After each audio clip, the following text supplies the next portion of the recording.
17.5 বছর পর কারামুক্ত হলেন সাবেক স্বরাষ্ট্র প্রতিমন্ত্রী লুৎফুজ্জামান বাবর।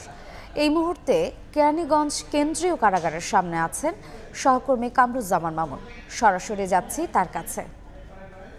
5 মাসেরও বেশি সময় পর আজ এই কেরানীগঞ্জ কেন্দ্রীয় কারাগার থেকে স্থায়ীভাবে মুক্তি পেলেন বিএনপির জ্যেষ্ঠ নেতা এবং সাবেক স্বরাষ্ট্র প্রতিমন্ত্রী লুৎফুজ্জামান বাবর। এবং আমরা এই মুহূর্তে রয়েছি কেরানীগঞ্জ যে কেন্দ্র কারাগার, সেই কারাগারের যে মূল ফটক, সেই মূল ফটক এর ভেতরে, অর্থাৎ আমরা কারাগারের অভ্যন্তরে প্রবেশ করেছি। এখানে এত নেতাকর্মী, যে নেতাকর্মীর চাপ আসলে এখানে যারা রয়েছেন নিরাপত্তার দায়িত্বে তাদের পক্ষে সামাল দেওয়া সম্ভব হয়নি। এবং কারাগারের যে মূল ফটকের একটু ভেতরে, যেখানে হাত নাড়িয়ে লুৎফুজ্জামান বাবর তিনি তার সমর্থকদের, নেতাকর্মীদের অভিবাদন গ্রহণ করছেন। নেতাকর্মীরা যে এখানে লম্বা সময় ধরে তাকে স্বাগত জানানোর জন্য অপেক্ষা করেছিলেন, সেটি তিনি হাত নাড়িয়ে তাদেরকে তাদের উচ্ছ্বাসকে উদযাপন করছেন। বলে রাখি যে নেতাকর্মীরা তাকে ফুল দিয়ে স্বাগত জানাচ্ছেন। তিনি একটি ছাদখোলা গাড়ি থেকে হাত নাড়িয়ে সবাইকে শুভেচ্ছা জানাচ্ছেন। এবং এই যে আজকের বিজয় শুভেচ্ছা, তার নেতাকর্মীরা বলছিলেন যে দীর্ঘ 17.5 বছরের বেশি সময় ধরে তাদের নেতাকে, সাবেক স্বরাষ্ট্র প্রতিমন্ত্রীকে রাজনৈতিক উদ্দেশ্য প্রণোদিতভাবেই কারান্তরীণ করে রাখা হয়েছিল, যেটি আসলে গত মঙ্গলবার 10 ট্রাক অস্ত্র মামলায় পৃথক দুইটি মামলায় তাকে খালাস দিলে তিনি স্থায়ীভাবে মুক্তি পান। এর আগে নবম জাতীয় সংসদ নির্বাচনের সময়, নির্বাচনের আগে তিনি 3 মাসের জন্য মুক্তি পেয়েছিলেন জামিনে। পরবর্তীতে জামিনের মেয়াদ শেষ হলে পুনরায় আবেদন করলে আদালত জামিন আবেদন নামঞ্জুর করে তাকে কারাগারে পাঠান। সেই থেকে আজ অবধি কিন্তু তিনি কারাগারেই ছিলেন। এবং বলে রাখি যে 21 আগস্ট গ্রেনেড যে হামলা মামলা, সেই হামলা মামলারও আসামি তিনি মৃত্যুদণ্ডাদেশ প্রাপ্ত আসামি ছিলেন। পরবর্তীতে 5 আগস্ট ছাত্র জনতার অভ্যুত্থানের পর যখন আপিল শুনানি আবার শুরু হয়, এবং এই আপিল শুনানিতে একে একে সব মামলা থেকে তাকে বেকসুর খালাস দেওয়া হয়। আমরা ভিড় ঠেলে একটু সামনে যাওয়ার চেষ্টা করব, তার যে তাৎক্ষণিক প্রতিক্রিয়া, সেই প্রতিক্রিয়াটি আমরা নেয়ার চেষ্টা করব। যদিও এখানে আসলে 3 ধারণের ঠাঁই নেই।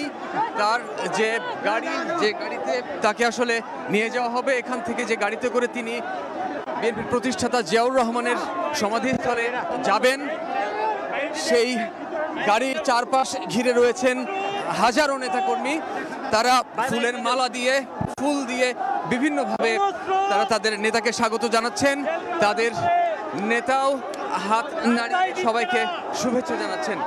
আমরা চেষ্টা করব লুৎফুজ্জামান বাবরের একটা সাক্ষাৎকার গ্রহণ করার জন্য, যে কারণে আমরা একটু এগিয়ে যাওয়ার চেষ্টা করছি। বলে রাখি যে এখানে একটি যে অবস্থা তৈরি হয়েছে, এই অবস্থায় আসলে গাড়ির কাছে যাওয়াটা খুবই দুঃসাধ্য। এবং তিনি এখান থেকে সরাসরি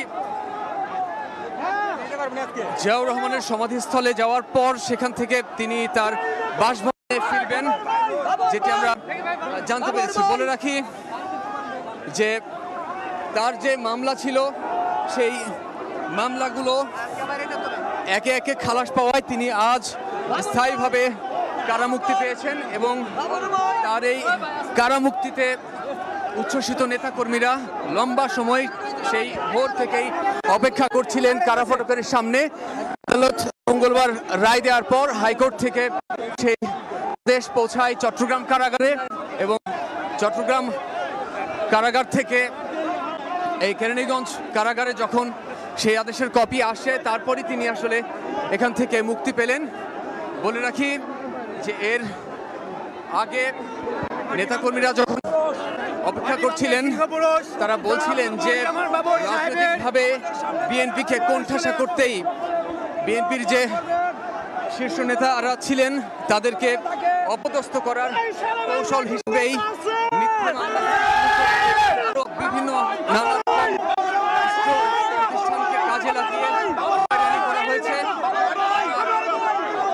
সামনে যাওয়ার চেষ্টা করছি।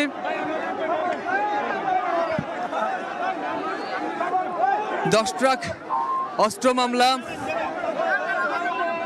21 আগস্ট গ্রেনেড হামলা মামলা থেকে স্থায়ীভাবে মুক্তির পর আজ তিনি কারাগার থেকে বের হয়েছেন এবং তিনি এখনো এখানে অপেক্ষা করছেন। তার গাড়িটিও যে আসলে সামনের দিকে এগিয়ে যাবে সেই অবস্থাটিও আসলে এখানে নেই। তার গাড়িটি সামনের দিকে এক বিন্দুও এগোতে পারছে না। নেতাকর্মীরা বিভিন্ন ইউনিট থেকে আসা, বলে রাখি যে নেত্রকোনা 4 আসনের সাবেক বিএনপির সংসদ সদস্য তিনি, এবং সেই নেত্রকোনা থেকে হাজারো নেতাকর্মীরা, হাজারো সমর্থকরা এখানে এসেছেন। তারা তাদের নেতাকে শুভেচ্ছা জানাচ্ছেন এখানে। লুৎফুজ্জামান বাবরের কারামুক্তির সবশেষ জানতে সরাসরি ছিলাম কেরানীগঞ্জের কেন্দ্রীয় কারাগারে।